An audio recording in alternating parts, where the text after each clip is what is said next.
کہ 3 چیزوں میں دیر نہیں کرنا. اللہ کے حبیب علیہ السلام فرماتے ہیں 3 چیزوں میں دیر نہیں کرنا. نمبر 1، جب نماز کا وقت آ جائے تو نماز پڑھنے میں دیر نہیں کرنا. نماز کا وقت آئے نماز پڑھنے میں تاخیر مت کرو. حضور نے نماز میں دیر کرنے سے منع فرمایا، لیکن بڑی معذرت کے ساتھ یہ قوم پڑھتی ہے رسول اللہ کا کلمہ اور چلتی اپنی طبیعت پر. لوگ اپنی طبیعت پر چل رہے ہیں. اس وقت تو پوری دنیا میں جو تباہی کا ماحول ہے، جو بربادی کا ماحول ہے، مسلمانوں پر جو برا وقت ہے، وجہ صرف مسلمانوں کے کرتوت ہے. اگر میری بات کا برا لگے جام نگر والوں معاف کرنا، لیکن حالات جو ہمارے خلاف پوری دنیا میں بگڑے ہیں، پوری دنیا میں صرف اس کے ذمہ دار ہم ہیں. حالانکہ جو آپ پر ظلم کر رہے ہیں ہم ان کی تائید نہیں کرتے، کبھی نہیں کرتے، نہ کرتے ہیں نہ کر سکتے ہیں، لیکن ہم اپنے اعمال بھی تو دیکھیں. میرا اللہ قرآن میں فرماتا ہے وَمَا أَصَابَكُم مِّن مُّصِيبَةٍ فَبِمَا كَسَبَتْ أَيْدِيكُمْ، کہ تم پر جو بھی مصیبت آتی ہے وہ تمہارے اعمال کی وجہ سے ہے. مسلمان کے پیر میں اگر کانٹا بھی چبھتا ہے تو اس کے گناہ کی وجہ سے. مسلمان کو اگر ٹھوکر بھی لگتی ہے اس کے عمل کی وجہ سے. مسلمان کا جلتا ہوا چراغ اگر بجھ جاتا ہے تو اس کے برے عمل کی وجہ سے. مطلب یہ ہے اگر آپ دوسری طرف توجہ دے تو پتا چلے جس دن مسلمان گناہ کرنا چھوڑ دے گا انشاءاللہ اس کے پیر میں نہ کبھی کانٹا چبھے گا نہ کبھی اس کو ٹھوکر لگے گی. اس لیے ہمارے ولیوں کا طریقہ یہ تھا، اگر ان کو ٹھوکر لگتی تھی تو وہ ٹھوکر کے زخم کو بعد میں دیکھتے تھے، پہلے اللہ کی بارگاہ میں توبہ کرتے تھے، اس لیے کہ ان کو پتا تھا کہ مسلمان کو ٹھوکر لگتی ہے تو بھی اس کے گناہ کی وجہ سے لگتی ہے. تو آقا فرماتے ہیں صلی اللہ علیہ وآلہ وسلم کہ جب نماز کا وقت آ جائے نماز پڑھنے میں دیر مت کرو. آگے بات بیان کرنے سے پہلے بات نماز کی آئی تو ایک بات کہنا چاہتا ہوں. آج پوری امت کا 95% طبقہ نماز نہیں پڑھتا. ہماری قوم بے نمازی ہے اور نماز چھوڑ کر ان کو کبھی احساس بھی نہیں ہوتا کہ ہم نماز چھوڑ دیں. اگر 500 روپے کی نوٹ جیب سے گر جائے تو دن بھر موڈ آف رہتا ہے. 500 گم ہو گئے یار، موبائل گم ہو گیا یار، گھڑی گم ہو گئی یار، کپڑا گم ہو گیا یار، گاڑی چوری ہو گئی. ارے گاڑی تو گاڑی، اگر گاڑی کی چابی بھی چوری ہو جائے یا گم ہو جائے تو موڈ آف ہو جاتا ہے، نقصان ہو گیا. آپ سے پوچھنا چاہتا ہوں ایمان والوں اپنے دلوں پہ ہاتھ رکھ کر سوچو، 500 کی نوٹ موبائل گاڑی کی اگر گم ہو جائے تو تم کو احساس ہے روزانہ بستروں میں جو فجر کی نماز ترک کرتے ہو، کبھی نیند سے اٹھنے کے بعد یہ احساس ہوا کہ میں نے کتنا بڑا جرم کیا، میں نے اللہ کا فرض ترک کیا، میں نے رسول اللہ کے حکم کی نافرمانی کی. یاد رکھنا پوری کائنات کی دولت ایک پڑھنے میں رکھو اور 2 رکعت نماز ایک پڑھنے میں رکھو تو پوری کائنات کی دولت بھی اس کا مقابلہ نہیں کر سکتی 2 رکعت نماز کا جو روزانہ ہم بستروں میں ترک کرتے ہیں. ہمیں احساس نہیں. آج پوری دنیا چیخ رہی ہے، مسلمانوں کے گھر سے دھواں نکل رہا ہے، مسلمانوں کے گھروں میں آگ لگائی جا رہی ہے، مسلمانوں کو بے گھر کیا جا رہا ہے، مسلمانوں کے گھروں پہ بلڈوزر چلائے جا رہے ہیں، مسلمانوں کے گھر جلائے جا رہے ہیں، مسلمانوں کی دکانیں توڑی جا رہی ہے. میں کہتا ہوں جو تم پر ظلم کر رہا ہے وہ ایک دن اپنے جو ظلم کا انجام ضرور بھگتے گا. اور دنیا کے ظالموں کو احساس ہونا چاہیے کہ ظلم کی عمر بہت زیادہ نہیں ہوتی. فرعون نے ظلم کیا، اللہ نے اس کو دریا میں غرق کر دیا. نمرود نے ظلم کیا، اللہ نے اس کو لنگڑے مچھر سے ہلاک کر دیا. بخت نصر نے ظلم کیا، اللہ نے اس کو ذلت کی موت مار دیا. شداد نے ظلم کیا، خود کی بنائی ہوئی جنت بھی نہ دیکھ سکا. قارون نے ظلم کیا، اللہ نے اس کو زمین میں دھسا دیا.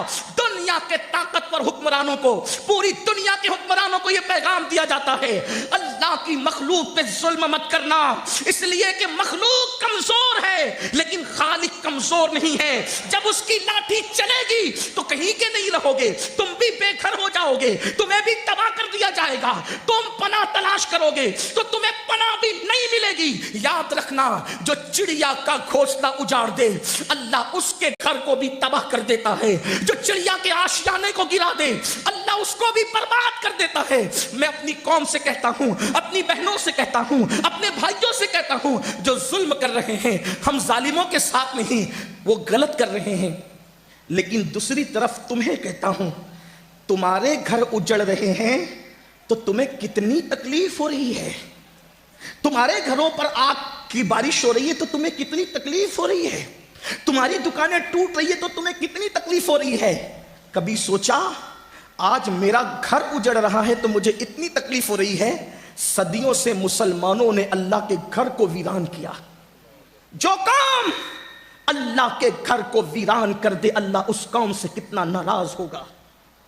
اللہ تبارک و تعالیٰ کو وہ کتنی اذیت دیتے ہیں، اللہ کو کتنی اذیت پہنچاتے ہیں جو اللہ کے گھر کو ویران کرتے ہیں. مجھے بتاؤ، دوست نے پکارا تو اس کی شادی کی دعوت پر دکان بند کر کے پہنچے، لیکن اللہ کے منادی نے پکارا تو کیا کبھی اللہ کے منادی کی آواز پر بھی دکان بند کی؟ انڈیا پاکستان کا میچ ہوا تو تم نے میچ کے لیے دکانیں بند کی. کبھی تم نے نماز کے لیے بھی دکانیں بند کی؟ تم نے کبھی کسی نے دعوت دی تو اس کی دعوت کے لیے دکانیں بند کی؟ افسوس ہے، سب کے بلانے کی اہمیت ہے، رب کے بلانے کی کوئی اہمیت نہیں. سن لو، جس قوم کو اللہ کے گھر کے ویران ہونے کا احساس نہیں، پھر اس قوم کے گھر تباہ ہو کر رہیں گے. بطور بد دعا نہیں کہہ رہا ہوں، آپ کو آگاہ کرنے کے لیے کہہ رہا ہوں، اور ہندوستان یا پوری دنیا کے مسلمان سے مخاطب ہوں. جہاں جہاں تک میری آواز میرا اللہ پہنچا رہا ہے، میں سب سے مخاطب ہوں اور آپ سے کہنا چاہتا ہوں، اگر آج بھی خدا کے گھر کو آباد نہ کیا، خدا کے گھر کو ویران کرنا نہ چھوڑا، تو آج تم پر کم ظلم ہو رہا ہے. اللہ اکبر. ایک دن وہ آئے گا کہ آج کے ظالموں کو تم بھول جاؤ گے، کہیں پناہ نہیں ملے گی، کوئی پناہ گاہ نہ ہوگی. اس لیے کہ میرے اللہ کا فرمان ہے، جو جان بوجھ کر نماز چھوڑ دیتا ہے میں اپنی پناہ اس سے ہٹا لیا کرتا ہوں. جس قوم کو خدا پناہ نہ دے، جس قوم کو اللہ کی پناہ نصیب نہ ہو، کون پناہ دے گا؟ نماز چھوڑ کر کے پناہ گاہیں تلاش کرتے ہو. اور جہاں تک سنیوں کا معاملہ ہے، ہماری قوم کا، اہل سنت کا، تو آپ کو یہ بات کہنا چاہتا ہوں، اگر آپ یہ سمجھتے ہیں کہ میں نماز چھوڑتا رہوں گا غوث پاک کی مدد آتی رہے گی، اللہ کا گھر ویران کروں گا غریب نواز بچاتے رہیں گے، تو میں آپ سے کہنا چاہتا ہوں کہ شاید یہ سبق آپ کو کسی نے غلط پڑھایا ہے. کیونکہ غوث پاک ہو، غریب نواز ہو، صابر پاک ہو، مخدوم پاک ہو، کوئی بھی بزرگ ہو، یہ سب اللہ کے بندے ہیں اور اللہ کی مرضی کے پابند ہیں. یہ ہم اہل سنت کا عقیدہ ہے. اس لیے کہ ہم ہر عقیدے میں موجودہ دور میں فکر رضا کے پابند ہیں. ہم فکر رضا کی سے نہ اس طرف افراط کر سکتے ہیں نہ تفریط کر سکتے. یہی فکر رضا ہے. 14 صدیوں کا اتنے مجموعہ امام اہل سنت نے جو پیش کیا، کوئی ولی ہو سب خدا کی مرضی کے پابند ہیں. جس سے اللہ پناہ اٹھا لے اس کو کوئی ولی بھی پناہ نہیں دیتا. اس بات کو اچھی طرح یاد رکھنا.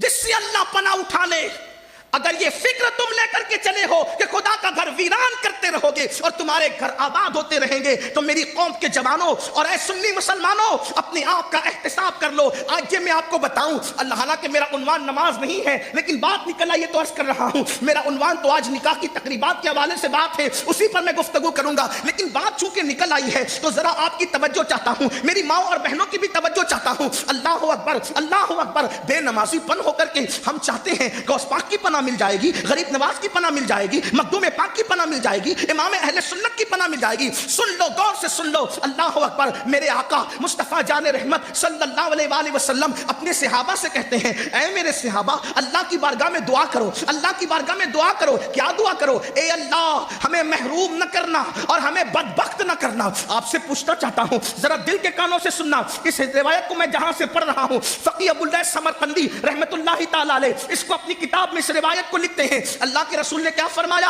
اے میرے صحابہ، اللہ سے دعا کرو، اللہ تمہیں محروم نہ کرے، اللہ تمہیں بدبخت نہ کرے. اللہ اکبر. صحابہ کرام نے عرض کی، یا رسول اللہ، یہ محروم کون ہے، یہ بدبخت کون ہے؟ بدبخت فرمایا میرے آقا نے. آقا فرماتے بدبخت. اللہ اکبر. جب صحابہ نے پوچھا محروم اور بدبخت کون ہے، آقا فرماتے ہیں جو نماز نہیں پڑھتا وہ محروم بھی ہے، وہ بدبخت بھی ہے. کہاں گیا وہ جذبہ صادق؟ جب اذان ہوتی تھی تو مسلمان اپنا سارا کام چھوڑ کر مسجدوں کی طرف کشا کشا چلے جاتے تھے. اللہ کے رسول صلی اللہ علیہ وآلہ وسلم نے حضرت سیدنا ابو ہریرہ سے کہا، ابو ہریرہ، کسی بے نمازی کی صحبت میں مت بیٹھا کر. یہ حضرت ابو ہریرہ کو حضور فرما رہے ہیں، اور ولیوں سے بڑا مقام صحابہ کا ہے. حضور کا کوئی صحابی کوئی صحابی مہاجرین میں سے ہو، انصار میں سے ہو، فتح مکہ کے پہلے کے، فتح مکہ کے بعد کے، حضور کے ہر صحابی کے لیے ہمارا عقیدہ ہے وَكُلًّا وَعَدَ اللَّهُ الْحُسْنَى، اللہ نے ان سب کے ساتھ خیر کا وعدہ کیا. حضور کا کوئی صحابی ادنا نہیں، حضور کا ہر صحابی اعلیٰ. کوئی صحابی ہو، اور صحابیت سے بڑھ کر منقبت کا کوئی ٹائٹل ہو نہیں سکتا. جس کو صحابی کہہ دیا، مان لیا، اس کا مطلب اس کو ولیوں سے، اقطاب سے، ابدال سے، قلندروں سے سب سے بڑا مان لیا. درجہ نبوت کے بعد روئے زمین پر اگر اللہ نے کسی مخلوق کو فضیلت عطا کی ہے تو میرے رسول کے اصحاب کی ذات ہے. اور ان کی شان یہ، میرے امام کہتے ہیں خدا ان کو کس پیار سے دیکھتا ہے، خدا ان کو کس پیار سے دیکھتا ہے جو آنکھیں ہیں محو لقائے محمد، جو آنکھیں ہیں محو جن کی آنکھیں خدا پیار سے دیکھے وہ صحابہ کی آنکھیں ہیں. اب میرے آقا انہی اصحاب میں سے سب سے زیادہ کثرت سے روایت کرنے والے سیدنا ابو ہریرہ سے کہتے ہیں ابو ہریرہ ہو سکے تو کبھی بے نمازی کے قریب اس کی صحبت میں مت بیٹھنا، اس لیے کہ بے نمازی جہاں ہوتا ہے آسمان سے اس پر لعنت برستی. جس قوم پہ لعنت برسے اس قوم کا مقدر سیاستداں بدل دیں گے. جس قوم پہ لعنت برسے ایجوکیشن کی ڈگریاں اس قوم کا مقدر بدل دے گی. جس قوم پہ لعنت برسے جلسے اور کانفرنس کے نعرے اس کی قسمت بدل دیں گے. نہیں، یہ ہرگز نہیں ہو سکتا. ہر ڈگری سے پہلے، ہر کانفرنس سے پہلے، ہر نعرے سے پہلے، ہر بات سے پہلے مسلمانوں کو اللہ کے گھر کی طرف آنا ہوگا.